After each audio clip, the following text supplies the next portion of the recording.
Hagucha Podcast. We come as one. From the coast to the drum. One blood, one song.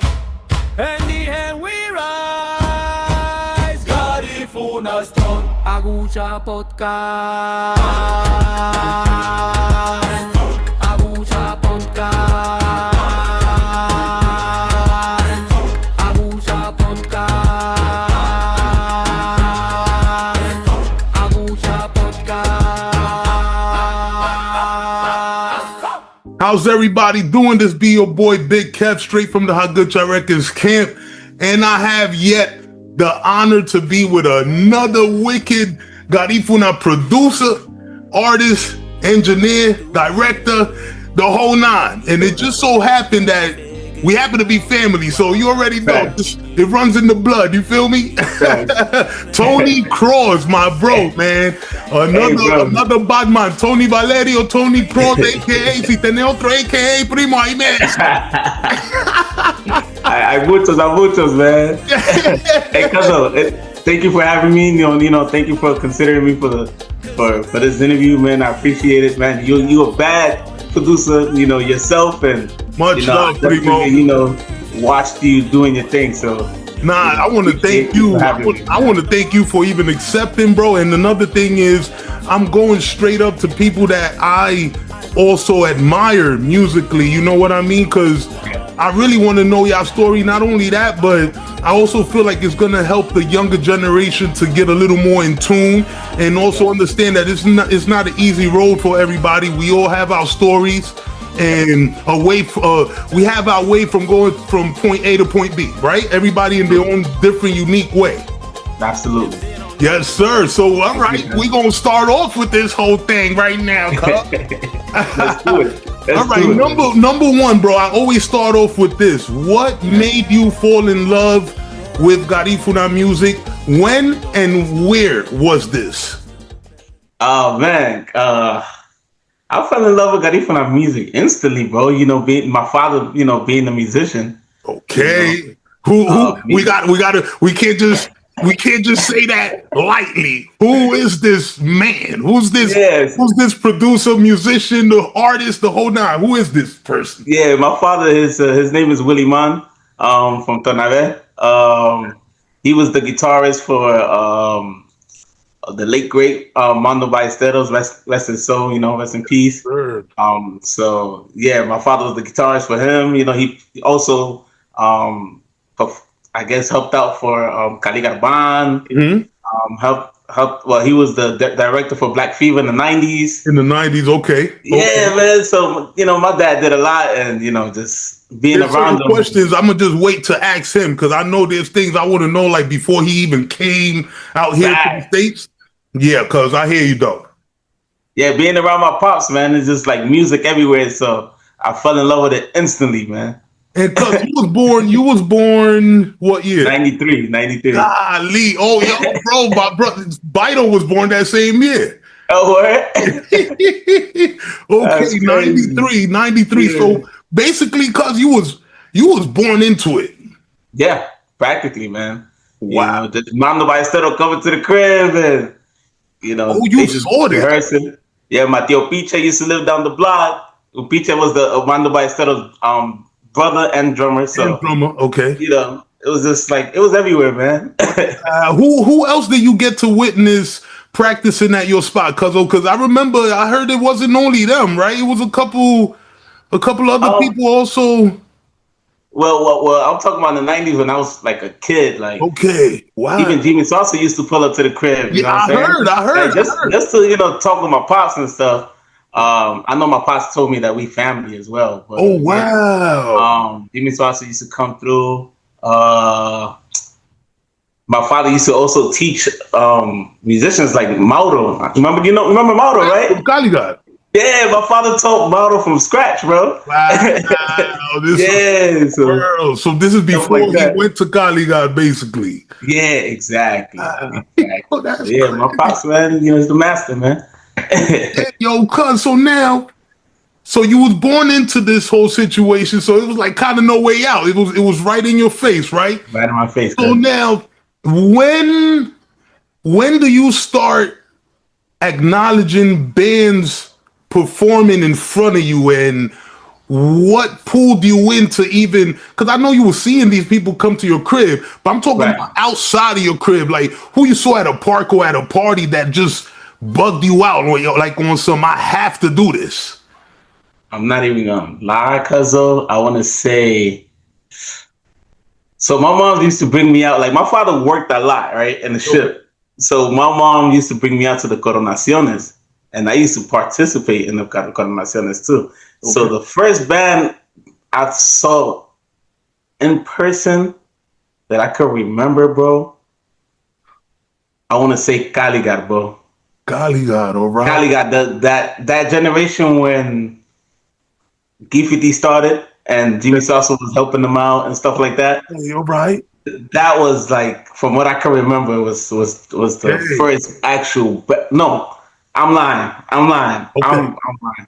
The first band that I saw was, damn, what's his band name?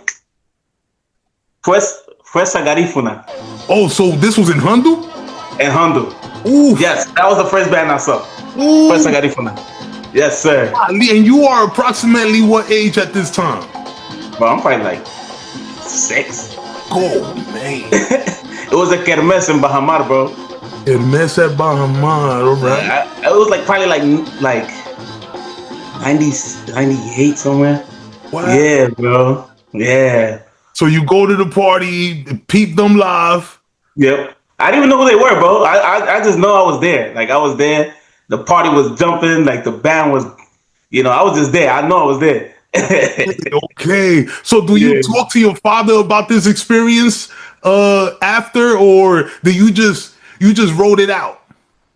Yeah, I just wrote it out because I ain't really talked to my father about those experiences because he wasn't there. I mean, I was with my moms and stuff. Okay. So now, when did your pop start seeing your interest with playing the actual instrument, cuzzo? I mean, I would say since I was a kid, my father was always teaching me. I would say like 8, like when I was 8 years old. Okay. My father used to just like see me trying to grab the guitar and he always had the guitars around him and the pianos and stuff. So I'm just grabbing it and just playing, like just trying to play something. Yeah, trying to figure it out. Yeah, and that's when he started like, taking it serious with me and like, all right, let me sit down with you and try to teach you something. So that's fine. Yeah. Fine. So he saw the interest in you. He didn't basically do what Michael Jackson Pops did. Try to force it on them, right? Nah. Definitely not. He ain't Joe Jackson you. Yeah, but like I said, my father, he worked a lot, so Yeah, okay. You had a lot of free time. Basically. Yeah, you know what I'm saying? I get it, cuz. I get it. Mm-hmm. So now, your interest with production itself, are you already paying attention to this from young, or are you just paying attention to, all right, I'm learning the instrument, let me just learn how to perfect this side right now? How did that come about in your life, bro? Production itself. In terms of production, I mean, I always was interested in like how music was put together, like, you know what I'm saying? Yeah, like the sound, like, I don't know, it was always a thing with me when I was young, like, damn, how this sounds so clean. Yes. You know what I'm saying? Yes. So I mean, what I used to do, cuz, not to like stop your chain of thought. Yeah, you good. But I used to like be in front of the speaker at like 8 years old, bro, 7, 8 years old, and I'm like, yo, I don't know who's putting all of these stuff together. Right. Whoever's doing that, I want to be that. That's what I would say to myself. So I didn't even know the terminology producer yet. That's crazy, right? Same thing with me, cuz I didn't know nothing. I was just listening to the music coming through, and my pops used to give me access to these musics, and I'm like, damn, like that sounds dope. I get it. Yeah. And then your first, what did you do first? Did you perform live before recording, or did you record before performing? Oh man, And you know why I'm asking, like, bro? Because a lot of people I know, bro, it was funny because they started producing or in the studio before performing live, and some people actually did it the other way around. I'm like, oh, this is interesting to know. We all have our different ways, you know. Nah, for me, I want to say I started recording first. Wow. I think it happened almost at the same time because my father, he had purchased me the Roland 880. Okay. Yeah, so he wanted to do some projects, some paranda projects with Jose Angel and Tonale. Okay. So that's when I had to. I think that was like in 05, bro, like 04, 05.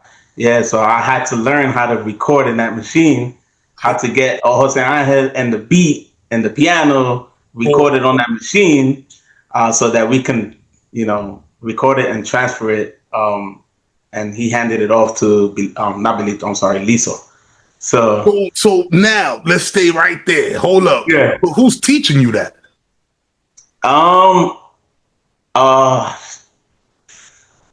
Man, on the fly, bro. What? Yeah, on the fly, bro. Yeah, on the fly. On the fly. Damn. Yeah. That's crazy, bro, to be honest. Yeah. And your pops is just letting you grow into learning what you got to learn. Yeah, absolutely. Because, my father, he knew a little bit about, production, but, he knew only what he knew. And when it came to like that 880, we kind of had to figure it out on the fly. Okay. How many I had it. You made on that system, bro? I made a couple of Punta and Garifuna tracks on there. Oh, it started with that machine too. Yeah, I started with that machine. Also, TNC, we did like 2 songs on that machine as well. Wow. Yeah, one of their first 2 songs. Yeah. So okay, so you brought out a name where I was going next, right? Yeah. But you just wheeled me in there. So now, Juventud, bro, the concept of this band. Yeah. When and why?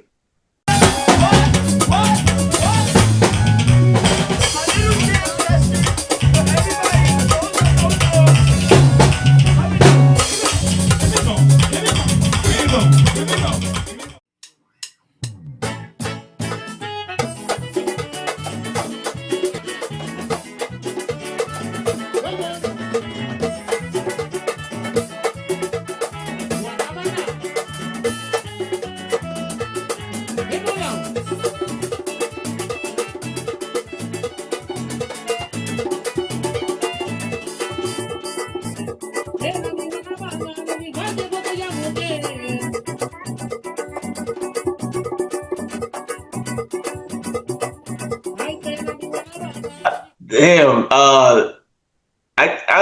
I used to see J Kids and stuff like that. Okay. And I'm just like, I always wanted to be a part of J Kids, and I'm like, damn, man, like I want to do something like that. You get what I'm saying? Like I know I want like I want some type of group. And then my dad was like, thank God to my father. He like always invested in what I wanted to do. Nice. You get what I'm saying? He believed in you. He always supported that. So, and it was his thing to bring musicians together. Like he brought a lot of his friends that he performed with, which were like prior musicians. Yeah, their sons, and that was my father's thing. Like, I want to teach these kids how to, or bring them together and teach them how to play instruments. And so basically, people that was already in the circle. Yeah, he just kind of molded them a certain way. He premeditated that joint, like that's He grabbed Jovi, Liso's son. So that wasn't you, bro. I swear you just broke down something to me right now. So I'm thinking, right? I'm like, could it be that my cuz peeped all of them growing up, and he was the one that was like, yo, let me just make this band happen with my cousins or the bros I grew up with. I thought it was that way. Now, my pops was the one that was bringing people but I knew everyone though. I knew everyone already because we used to bump heads. We used to bump heads with each other in the Coronaciones. Okay. Yeah, so it's not like I knew them like when I was like I knew them when I was young, but Hold up, bro. I have a question, bro. Jovi was part of the Coronaciones too? Jovi was part of the Coronaciones too? We did one Coronación, bro. Real time. Me and Jovi, we did like a Tornave Coronación, bro. Okay. It was fun too. We had a good time. That's crazy. And this was, so Juventud was around, I want to say like we started like 05, like 04 or 05. Wow. On there. Yeah, just practicing and stuff. Like everyone just getting this stuff together, learning and stuff. So now, cuz, I have to ask this one question because I've been talking about this for years. Yeah. And some people don't believe me, but you're here to break it down. I remember that timing when you guys started performing, everybody was still on the drum machine, bro. If I'm not bugging, and I remember you guys being youngins coming through live. Bro, we was just talking about that last week. I think when I got together with TNC, when they performed here in Houston, we talked about that. Yeah, bro. Like, bro, I have to bring it up. I had to bring it up. We couldn't leave that like if it wasn't something important, bro. Nobody, some people even went as far as looking at it like, we're not really so sure. But look, bro, y'all inspired whoever want to admit it or not, but you guys inspired all of us, including me, to look at it like, yo, bro, we might not just need that drum machine live, man. Like, come through with more natural live feel.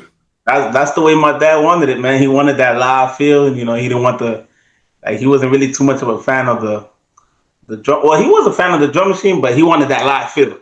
And so, but how about you as the youngin? Was you like, did you gravitate to that automatically, or did you look at it for 2.5 like, damn, Pops, like, yo, everybody else on the drum machine though? Like, nah, you know what? At that time, I was listening to a lot of Cassava too, man. Ooh.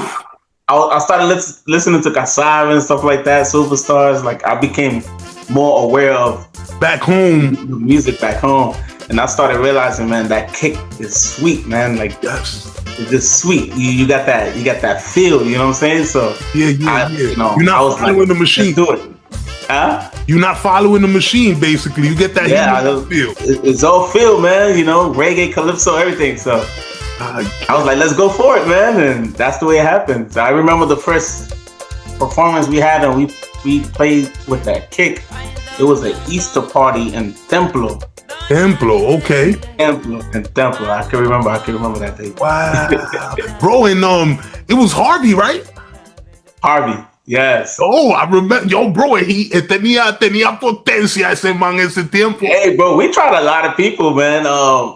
Before Harvey, I think it was we had my cousin Horvin. Oh, Horvin played drums too, live? Yeah, we was trying. We was getting everybody to play, man. We had Horvin. We even had Jovi. Jovi told me he didn't have the kick stamina. Yeah, he didn't have the stamina, bro. Yeah. We even had damn, man, what was cousin's name? I know his name, but I'm brain fart. But his nickname is Swagoo. We also had him on the drum too. Yeah, that's the bro. It was like original too, bro. Like, yeah. Hey, okay. Yeah. Going to the rap side and all of that now, right? Yeah, White Mills, yeah. White Mills. Oh, that's the bro. Wow. So damn, you really felt confident with doing it because you understood the back home rhythm. So I get you there 110%, bro, because that's kind of what made me have like a certain feel. Even though I was listening to the bands out here in the States, I definitely love the feel of back home. And you know what would be crazy? Cause like, some people would come to me, comrades of mine, talking about, it might be live and this and that, but their stuff is way more simple than what we do. Like, we more creative. But and I'll be like, I don't know, man. I think that's subjective too, because when I hear all this stuff that's a little too creative, you kind of confuse the average listener too. And when I listen to the more simplified stuff, it's like, okay, the person know when to dance a mambo, when to dance a punta vibe, when to two-step, when to do the quieres. It's like everything is on point. Right, exactly, absolutely. So I understand. Okay. So now, what you kind of answered it in a way, but I gotta hear this from you. Like, what are the bands that you feel influenced your sound? The bands that influenced my sound? Yes. Bands and or producers. Producers off rip, Mateo Liso, Linky. Oof. You know, Linky, it's crazy, man. Yes, sir. Liso, Linky, even my pops, man. My pops did a few things for Mando Ballesteros, Okay, so Theo and I didn't even know he did things for him, like actually produce songs until he told me after, like years later. Hey, okay. Yeah. Bro, who did he do the guitar line? Yeah. I gotta put that in the background. He did the bass of that song too. He did the bass too? Yeah. Nah, never. Okay. Oh, I get it. Yeah, bro. I'm sorry, but you was bound to be who you were, bro. Yeah, but I want to say top two, Lisa or Linky, but I listen to a little bit of everything, you know what I'm saying? Like everybody. But I want to say top two is Linky and my Uncle Lisa with the Paranda. Crazy. Right. Yes, man. Yeah. Inspirational. So now, have you ever worked with them? Yeah, I've worked with I worked with Linky with Baby Lou's song that I produced for him. Nice. The Harakato. Okay. Harakato. Yeah, so Linky was in the studio with us. He gave us, gave me a few pointers and stuff like, hey, remove this, add this. So I really appreciate him for that. Okay. And Mateo Liso, I'm still working with him today. Recording artists in Honduras. He sends it over to me, and that's the way we connect. Yo, bro, I ain't gonna lie, bro. What a wonderful feeling to be working with people you admire, right, bro? No, facts, bro. It's a blessing, bro. Nothing better than that. It's nothing better than that. Yes. So now, okay, Juventud. Fine, you told me the conception, like how y'all started in the whole nine. Yeah. When do y'all get into album mode with Juventud? When do you look at it like, okay, now we got to present this band sound to the world? Good question, man. I want to say like the year was like 05, 06. Yeah. Yeah, like 05, 06. Okay. But I wasn't the one making the calls. I'm just there. I'm a kid. You know what I'm saying? Yeah, of course. Yeah. So I'm just there. My dad is like, yo, let's make an album, because I think we did they were doing when I mean they, it's my dad, Carlissimo, and Wally. They did Wally's first album. Oh, they was the producers of that album. Exactly. So at the same time, my dad was like, hey, let's do an album. Like, let's do a Punta and Garifuna album. And that's the way we started, Yo, but let me interject with something, bro, and this is for the younger guys who might be doing their thing right now.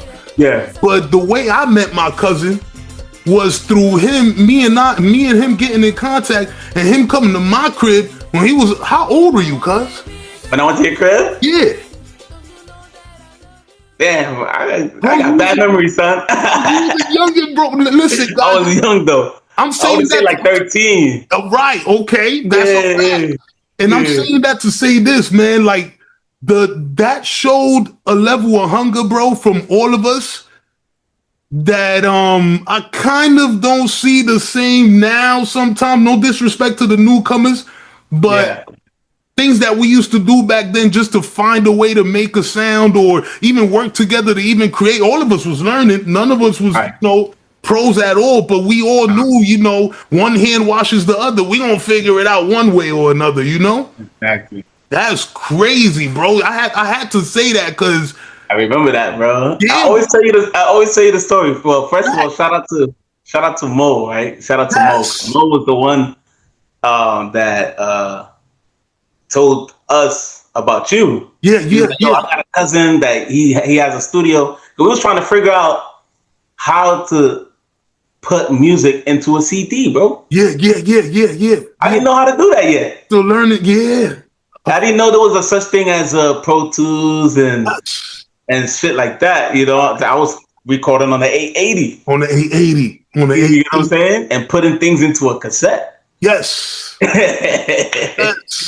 So he was like, "Yo, man, I got a cousin that got a studio. We could make a little demo. Who went to Garifuna demo?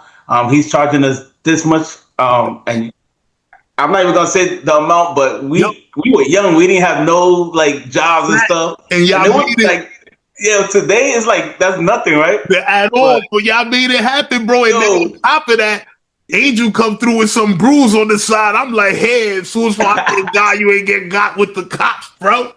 Golly. I remember that, bro. Yeah, man. Oh, we was in there, man. I remember you had the whole crew in there, man. That was the house back then, man. Everybody would come through. I had everybody coming through, bro. Facts, bro. I was over there nervous, like, oh shit, like, god damn, bro. But I still got the songs, bro. That's crazy, bro. Yo, now that's much love. So now y'all record the album, y'all do that whole nine. But at this time, cuz did you also help other bands, or you was young? So I'm guessing it was strictly Juventud at that time, right? At that time, I was strictly going through, bro. Like I wasn't really helping anyone at that time. But are you already thinking about what you was gonna do in the future as a producer that produces for these multiple artists, or nah? Wow, not at all, bro. Not at all. I was just living the dream, man. You know, just being a kid. Wow. You know what I'm saying? Yeah, I wasn't thinking about like producing artists and stuff like that. Nah, that wasn't in my head, man. That's crazy, bro. Yeah.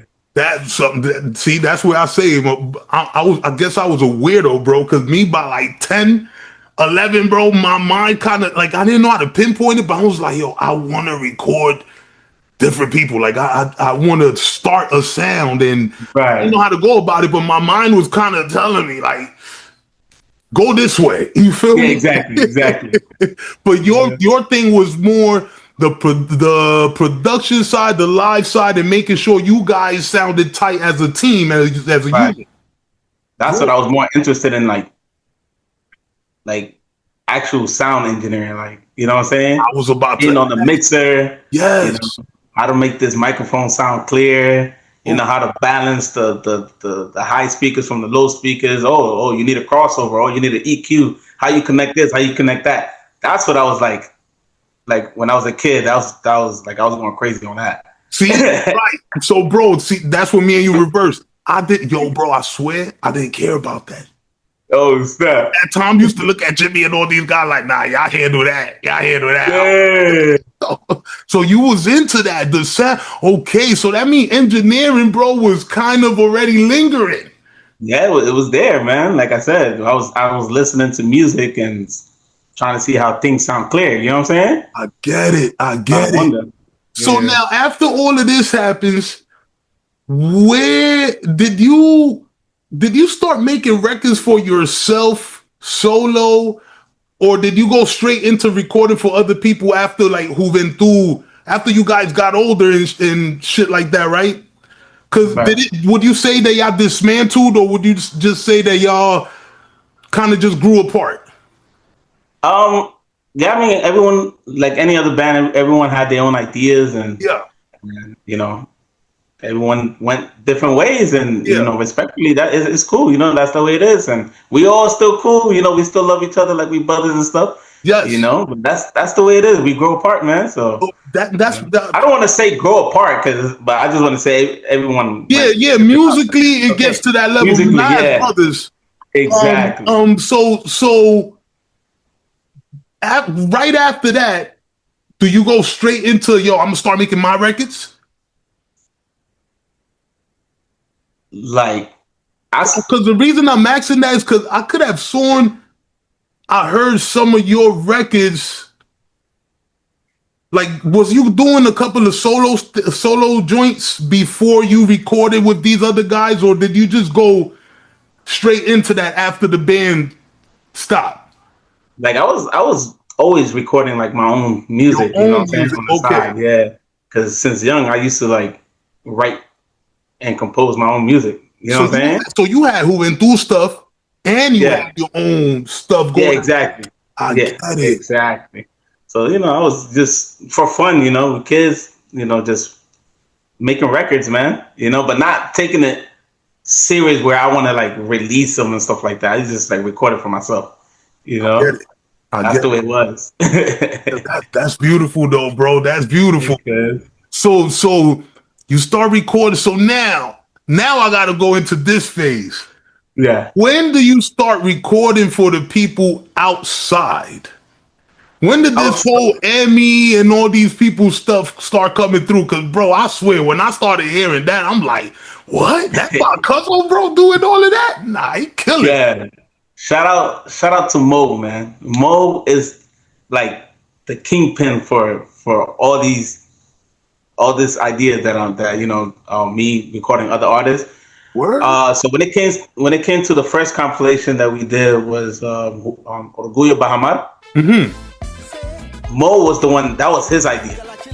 Oh, that was Mo's idea. Mo wanted to bring artists from Bahamar together and make a compilation out of that. So he was the one let's record this person. Let's record this person. Let's record this person. And I was like, okay, let's add in Emilio. You know what I'm saying? Oh. And actually, the fun fact, when we recorded Emilio, I still didn't perfect how to produce a paranda record, bro. Mm-hmm. I didn't know the actual speed, the tempo, how the guitar should go, how the organ should go. So Emilio came through. Shout out to him. He told me the tempo that he liked. Yeah. And I'm just watching him how he plays the guitar. How he wants his bass lines. Yes. Or just the way he he comes in with the melodies and stuff. Yeah. I learned a lot from that. You know what I'm saying? And then from there, from that guitar line before you. Exactly. So from there, it was just it was up from there, man. But shout out to Mo, man. Mo was the one that. Oh, so Mo he kind of pushed me with getting you out of my crib. And then he have something to do with you recording people from outside. Yo, bro, Mo is a mastermind, bro. He's crazy, bro. He's crazy. Wow. But he was the one that, if anything, Mo always pushes me, bro. Okay. You know what I'm saying? So he definitely pushed me for that album because I was on some I'm lazy. You know what I'm saying? I don't want to do nothing. You didn't want to do it? Nah, man. I was like, nah, man, I don't want to do this, man. But Mo recording everybody. He's recording Gifty, Hilly. He's on the studio. He's recording. Right. You know what? I was about to ask that. Is that the first project where Hilly was in? Yes. Oh, wow. Yeah. Mo's sweating in the studio, bro. No AC. Recording people. Shout out to my cousin, man. Mo, yo, man. Respect. Nah, I gotta get it too, man. Doing big things right now with KK. Doing this thing. Doing this thing. So I give credit, all the credits to him, man. And from there, I was just like, you know what? I could make another album, and that's when I did the Orgullo Garifuna. Orgullo Garifuna. Now that's already yours, right? Yep, exactly. Yep. Okay, let's stop right there.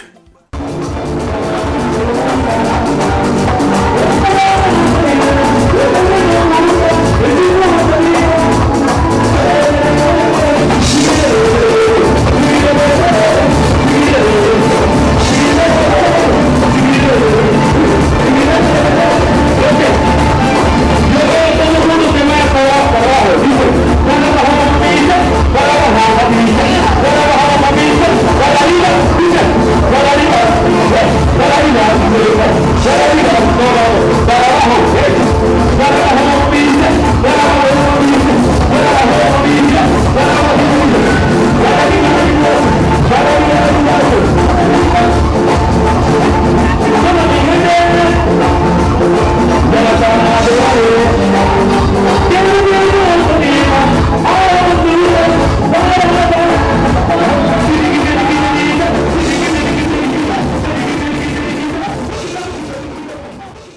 All right. So, cuz where we had left it at was Orgullo Garifuna, your first compilation. Yes, sir. What I want to know is, I mean, I think you kind of explained that too, with saying that whatever you did with Mo opened your whole vision up, right? Right. But what inspired you to make that album specifically? Man, listening to Linky's album. Okay. Just looking at those compilations that he did, working with multiple artists. Liso's compilation album. Man, I was just like, man, I need to do something just like this. You know, I need to put something in history. You know. Yes, sir. And, you know, I want to show people, you know, that I can do something just like that. So yeah, I mean, and it makes sense because that's what inspired me. Me listening to Greatest is Unity, Linky, Liso album. I'm like, nah, I gotta make a compilation. All those albums, man. Yes. All those albums. I've done listen to all of them, man. Shout out to Eddie with Greatest Unity, and man, it was just a lot of music, and I was like, man, the world needs music, man, new music, you know. Hey, so that's what makes you make your album, and in this album you have, I know you had a lot, but just give me like 5 main ones that was your first time working with them. For Hagucha Garifuna? Yeah. Damn. First time working with them. Yeah.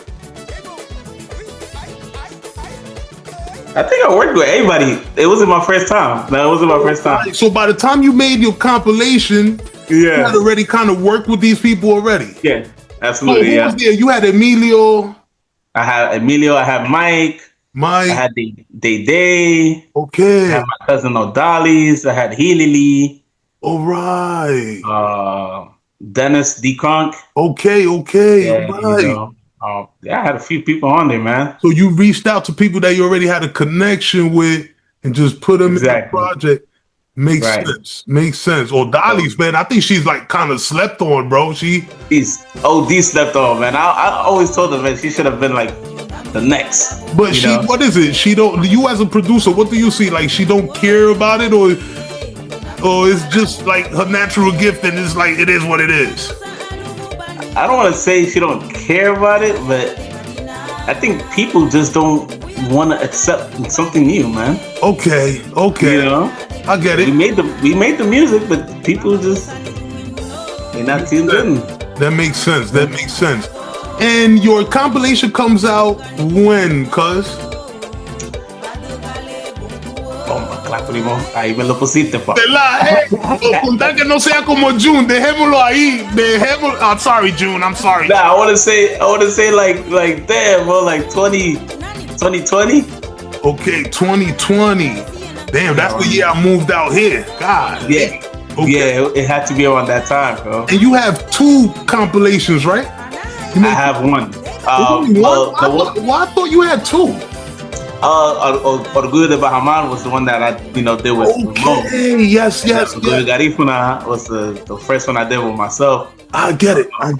Now I shout out to Just Blaze, Justin from Legacy Gift. He helped me a lot with that album as well. All right. Yeah, but I might consider doing the second one, man. Okay. But the second one, you're not sure yet. I'm not sure yet. It's a lot of work, man.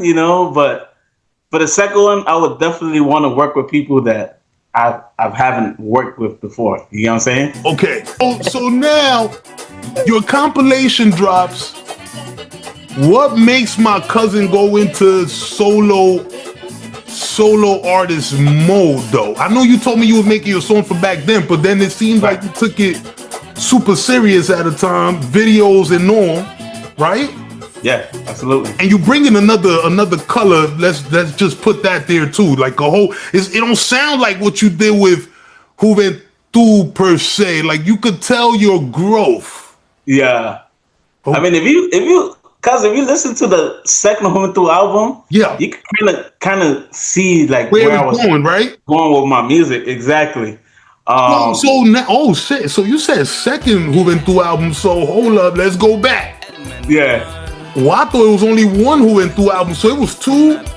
Yeah, it was 2 albums. The second one wasn't really like, the band was already broken up at that time.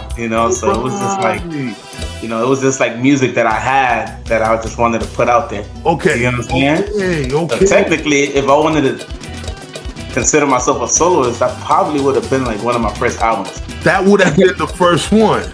Yeah, exactly. Okay. Whoa, snap. Yeah. But it was a going through. But at that time, you still, what was it? You still wasn't looking at it like, yo, let me just go full throttle with this artist stuff. Nah. And still to this day, like I'm doing it really for fun. Same. I'm doing it for fun, but the motive behind it is just trying to set a standard for the future artists, future musicians. Try to set like some type of tone. Okay. So that whoever's coming behind, they know how to do things the right way. You know what I'm saying? Yes, sir. Create a nice cover art. Like your production needs to be nice and clear and quality. And you gotta try to promote your music and do some videos, because a lot of Honduran musicians, they don't believe in doing videos, man. Nah, they don't. No? Not making and that's one thing we need, man. Because that's jodido. Yeah, absolutely. Okay, so that's what made that happen. So cuz, are you thinking about, because it sounds like you have like somewhat of a manager aspect to you, bro? Like, do that comes to your mind, like managing other artists the day of tomorrow, or not really? It comes to my mind sometimes, man, because I feel like I know I could do it, because I like you said, I hear it. I'm telling you. Yeah, exactly. But I don't know, man. It depends on me, like the patience, man. La paciencia, hermano. Yo, I know. Trust me, that's the worst. That's why me, bro. La paciencia, hermano. I know, hermano. Mira, por eso I ended up just looking at it like, let me just, because I respect MC, I respect all these labels that I saw, bro. But one thing that I don't want to go through, bro, is because for some reason when you sign an artist or you're working with an artist, it ends up feeling at a certain time that it feels like you babysitting niggas, and that feeling right there, bro, I don't really want to, so I was like, yo, what model can I make that don't have nothing to do with me having to be in these people's face every day? I was like, oh, just make the music and call it a day. Like That's it, pretty much. Make the music and let them control whatever they want to do. But some artists doing it the right way, some artists not. So yeah, man. Yo, cuz that's what got to me, Primo. And I think you could probably relate to this. Was recording for artists and seeing what they will do next with the record. And even though they paid me for the shit, sometimes I'm like, damn, man, you could have done a little more, bro. Like, you feel me? Come on, man. Shit. Some artists, I mean, they just want to enjoy their music for themselves. Yeah, they want to hear it in their crib. They don't want to. Ain't nothing wrong with that, right? Yeah. I guess, right? Whatever's clever. But you got to learn how to turn music into business. Yeah. Turn music into money. Exactly. In the outside world. Because if you're not turning music into money, then you're not really. I mean, you're just doing it for fun at that point. You're not. Which in hindsight, I had to grow to understand. Because at first, I wanted to. It's like I expected everybody to have my same mind state, and I was wrong with that. You know what I mean? One of the people that highlighted this to me was my brother Shaka. Like, I had to look at it like, yo, you know what? Yeah, we might all be doing punta, doing what we're doing, but not everybody have the same vision, and that got to be respected too. You feel me? Absolutely. Some people really are doing it for fun, and not commerce. Yeah, absolutely, and you got to respect that. It got to be respected. Yeah. So now, let's go back to like your story. So now, after all of this happens, your project drops in the whole nine. You're doing what you're doing right now. What you feel is next for your label, your movement? For my movement,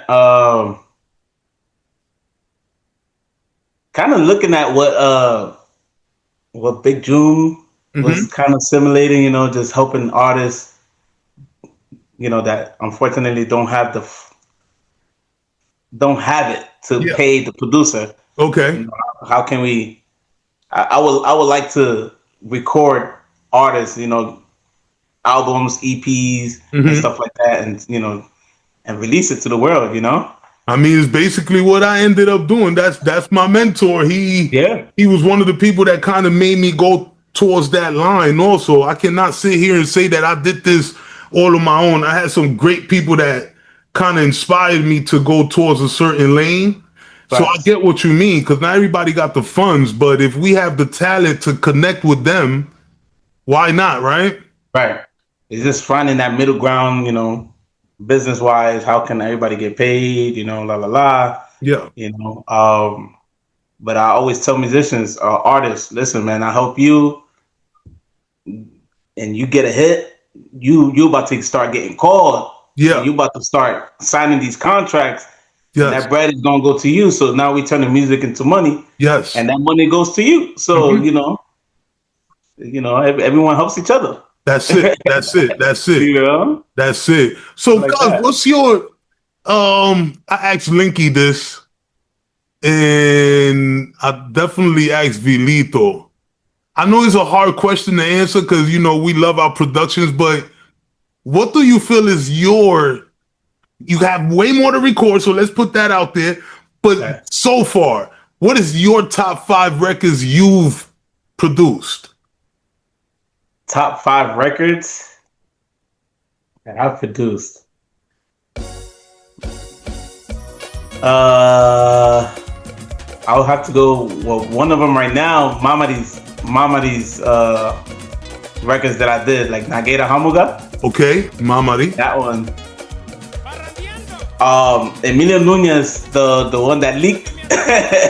Bro.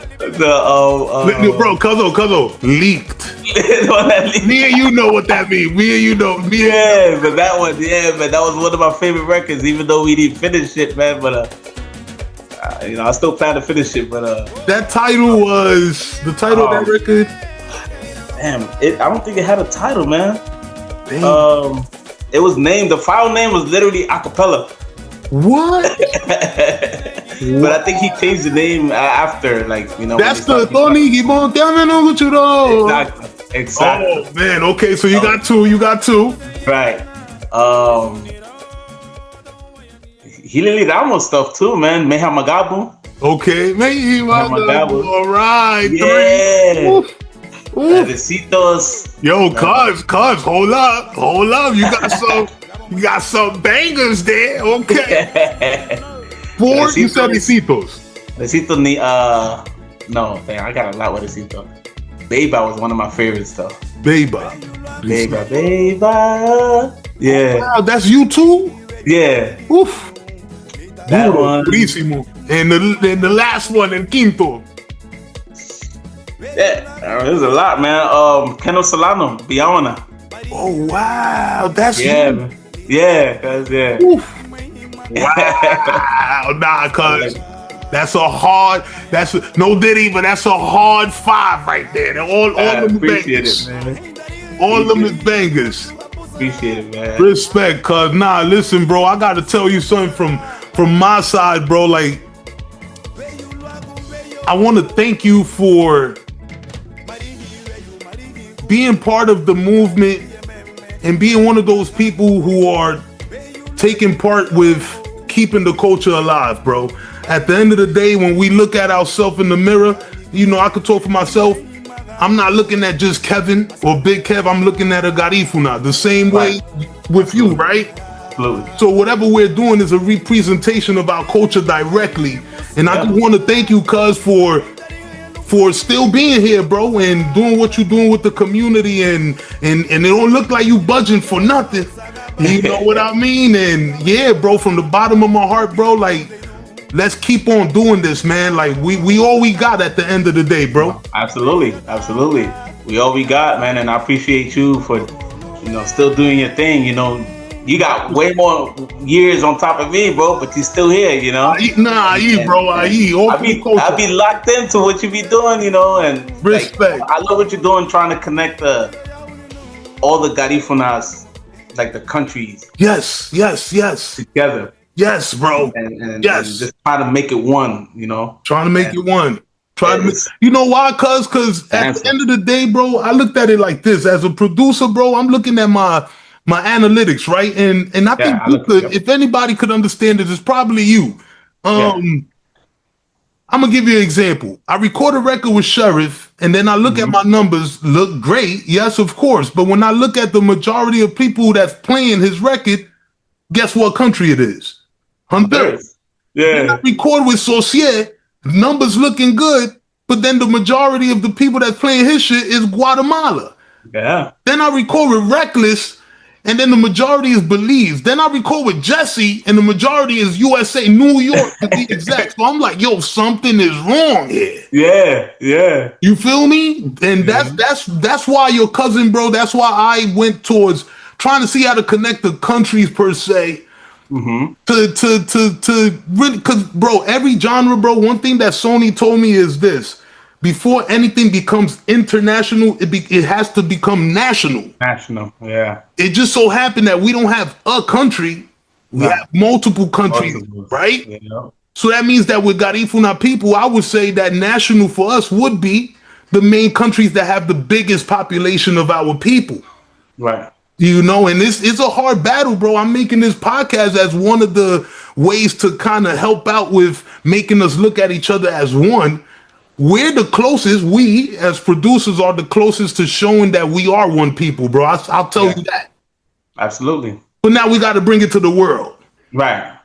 Yes, bro. So what could you say to the upcomers, bro? Like the ones that are trying to come up now. Because that's how I like ending off everything. What word of advice you have for them?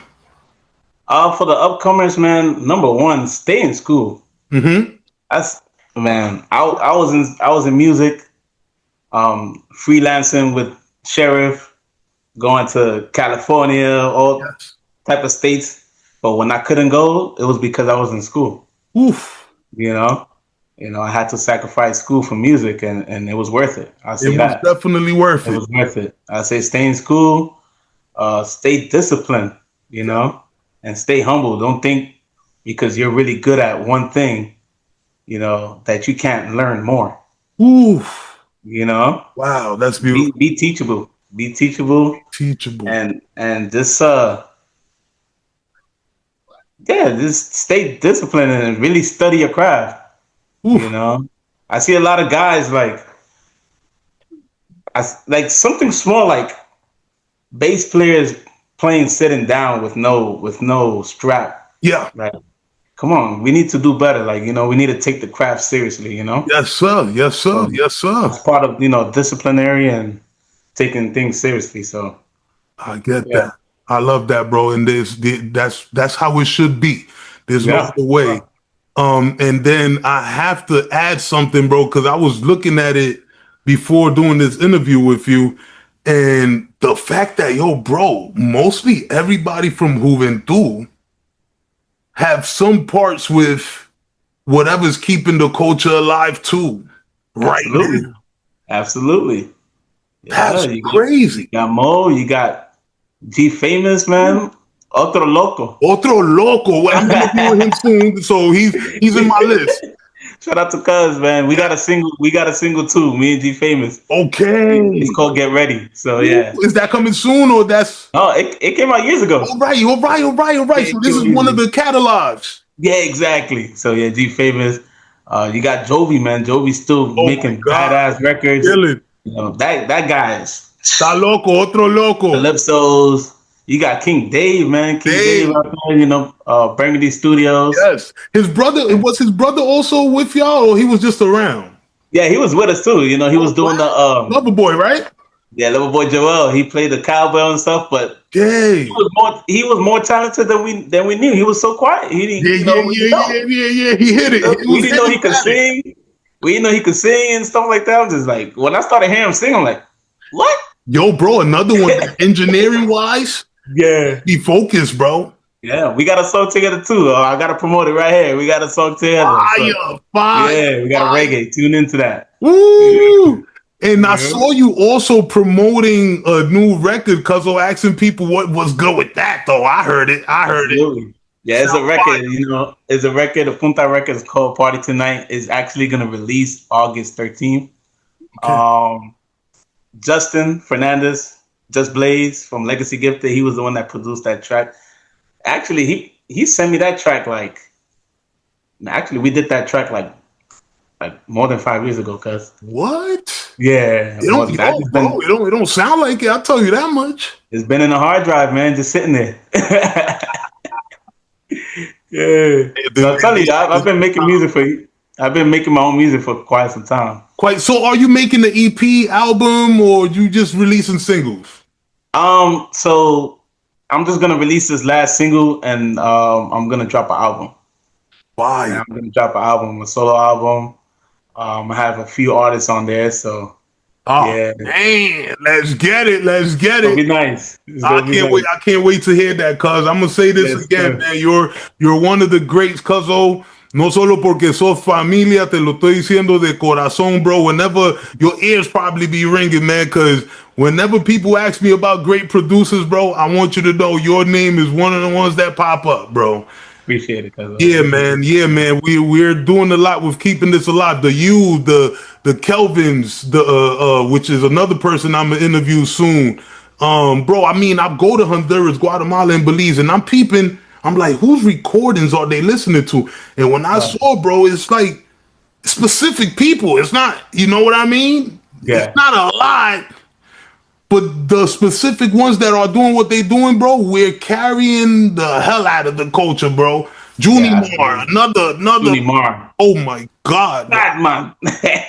Otro loco, bro. My God, yeah. Damn.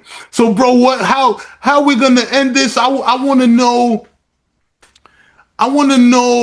There's a question I have, right? Okay. Yeah. Would there ever be a Garifuna Juventud reunion type situation, be it like a live recording or a show, now that you guys are like way older? I would love that, like that. Of course, you know what I'm saying? Fire to me, bro. I spoke about an idea with Eddie Legacy when I saw him. Like, bro, let's do a Easter party, like a reunion Easter party with all the bands, Oh, that'll be crazy. I don't know where in Houston or New York, but think about it. Yeah, bro, that was fire, bro. Even GX team in there, bro. You know what I'm saying? Yes. Yeah, bro. We actually talking about that. We're soon gonna be recording like a live. That's why I brought that up, because sometimes I feel like these cliques that was coming up. We all grown now. We all live like we're living life, and I feel like if we was to get together right now, what other things could we do? Right? We're doing these great things individually, right? And you guys who are definitely one of those teams that I look at like, yo, bro, Shadow still killing, Joe killing. All these guys, Scarface, all of y'all, bro. It's like, damn. Yeah, man. I got nothing to lose. Nothing to lose, man. I mean, we still come together sometimes, some of us, G-Famous, Shadow, like when I see Cuzzos, I'm in Houston. But when we get together, you feel that chemistry, man. Yes, sir. Yes, you feel that chemistry, and it's great, man. It's great. I can't, bro, man. So we're about to get out of here. Yes, sir. I'm going to tell you this, because once again, keep it going. Keep the dream alive. Keep the music alive. Yeah. And like you said, bro, keep on teaching people through your actions and not your words, my G. Absolutely. Because you do a hell of a great job with that. I appreciate that, cuz. We outside. And we got work to do. What you got to say to the people, cuz? What I got to say to the people? Yeah. Well, thank you guys for watching this episode. Whoever, follows me and follows Kev, Kev is doing a phenomenal job, trying to keep the culture alive and bringing new ideas into the forefront, Yes, sir. Podcasts, stuff like that. Someone got to do it. Someone got to do it. Someone got you know what I'm saying? So just keep doing your thing. Everyone just keep following the movements, and more music coming soon. So just support. More music coming soon, man. And we're gonna end it off like this. We soon got a link in the studio, cuz I'm gonna keep that real. I don't know what we gonna do, but we gotta work on something. Absolutely, bro. Much love, even if I fly out there. Whatever's clever, bro, we'll make it happen. Facts. Much love, cuz. No fuimo, no fuimo. Peace out, man. Yes, sir. One love.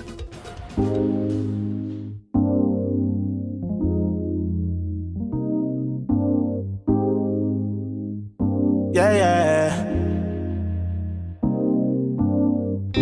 You thought I was stupid. You thought I would never figure you out while I was loving you.